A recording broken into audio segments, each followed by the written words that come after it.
Hello guys, at ngayon ay dire-diretso na tayo sa second video. Stock update guys. And yung first video pwede nyo i-check. Ayan. So, of course yung una natin, SCC. Sinisinok ako. So for this one, same pa din. Doji candlestick.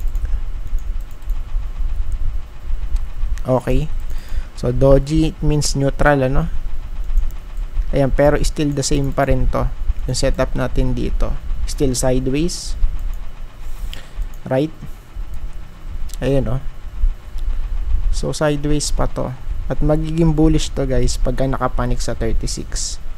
Dito, guys, So, sa area na to, may mga retest, pero walang breakout. Ayan. Still, nag-oscillate pa rin, guys, etong SCC.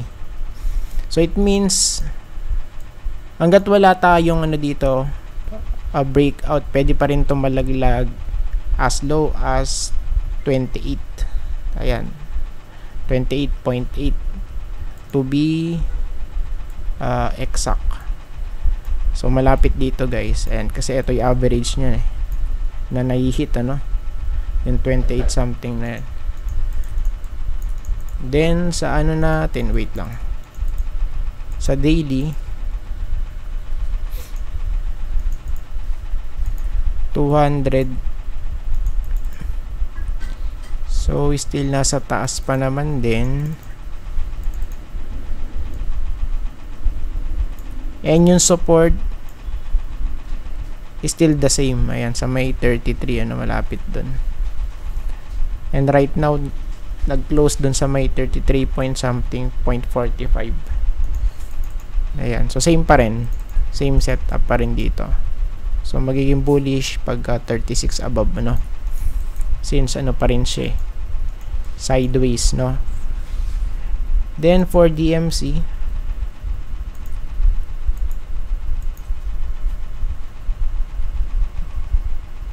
medyo namumula ulit siya. Tingnan natin ayan, kasi for me mas better kung malaglag. Ayan, 10.7 to 10.4 kasi andito yung trend line. Ayan, so still the same pa rin.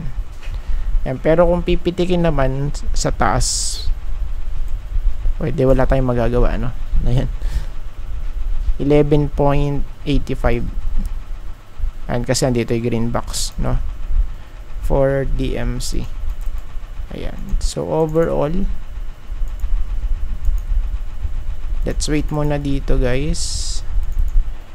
Medyo nakabaluktot na to, medyo weak yung kanya itsura, plus sa daily chart pwedeng bearish crossover yung mangyari for DMC. Ayan, so hindi makapanik dito sa may niya, sa may resistance. Ayan, then of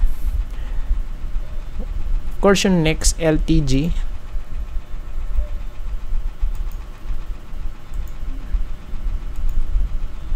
So sa weekly guys, okay, so mukha namang hold, pero ayun kasi nalaglag sa may natin, sa may trend line, naging fake out. Sa halip na breakout, naging fake out, and right now nasa loob siya ng triangle pattern. Ayan, of course all we want mag breakout dun sa may taas, sa may 9.9 at least. Ayan, and yung close natin sa daily 9.5, and kung titignan natin is nakabaluktot. So maybe pwede tayong dito mag-assume na pwede siya mag-create ng divergence. If ever man, of course, ito is pupunta dito malapit sa may oversold area or mag-touch siya, Yan. To make a higher low. Okay, possible. Ayan, tapos ito naman of course lower low. Okay, para magkaroon ng divergence. Bullish divergence kasi yung ano natin dito setup. Okay, pag nangyari yun, no? Ayan, then yung 200, this is very crucial, and tignan natin ano kung mag-hold ba rito sa may taas or hindi. Ayan, kasi kung hindi, sa malamang na ano tayo, magkaroon tayo ng ano dito, divergence for LTG. Next natin, TEL, PLDT guys, ano nangyari? Same pa din ako dito kasi for TEL, ano? Nakita na natin to before eh. So right now basic setup lang, so hindi naman kailangan na sobrang galing mag-chart, di ba? And kaya palagi natin tinitignan sa weekly para makita natin yung big picture. Since ano to, sideways to guys eh. Ayan, oh. O, di ba? And kaya pwedeng mag-retest to guys, ano, for PLDT. Pwedeng mag-rally as high as malapit sa 2K guys. And right now nasa 1.5 pa lang tayo. Ayan. And of course, pagka nag-breakout pa yan sa 2K, mas magiging solid yung chart natin kasi pwedeng ano na to eh,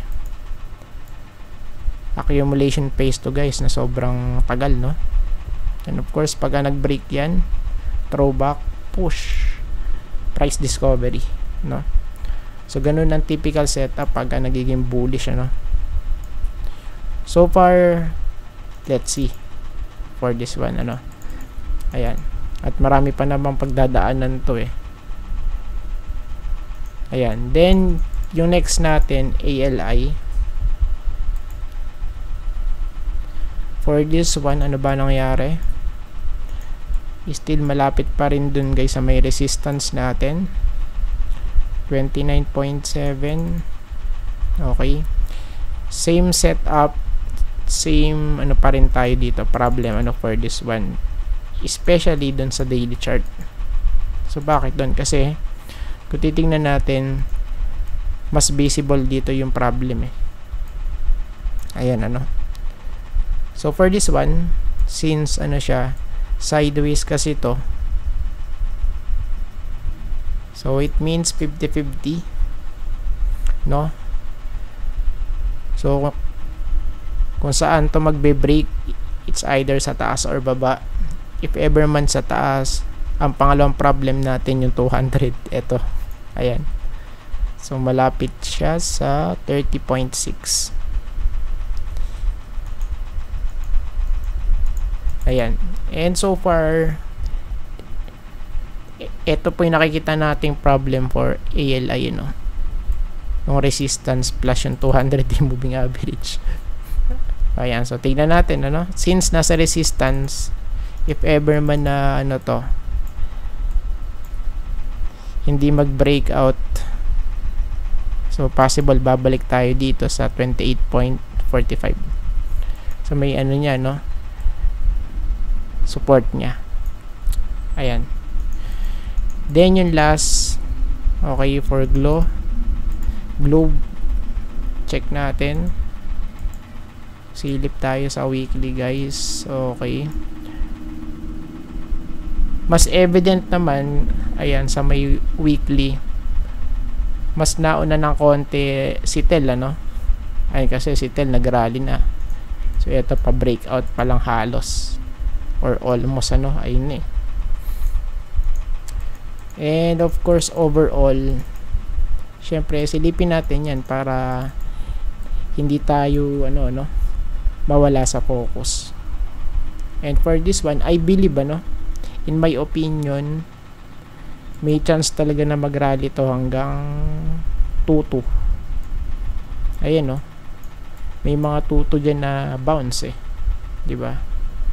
Because kung titingnan natin yung chart, sideways yan guys. Ayan, no? O, diba? Ayan o. Possible dun ulit. Ayan. And kung nakabili ka sa baba,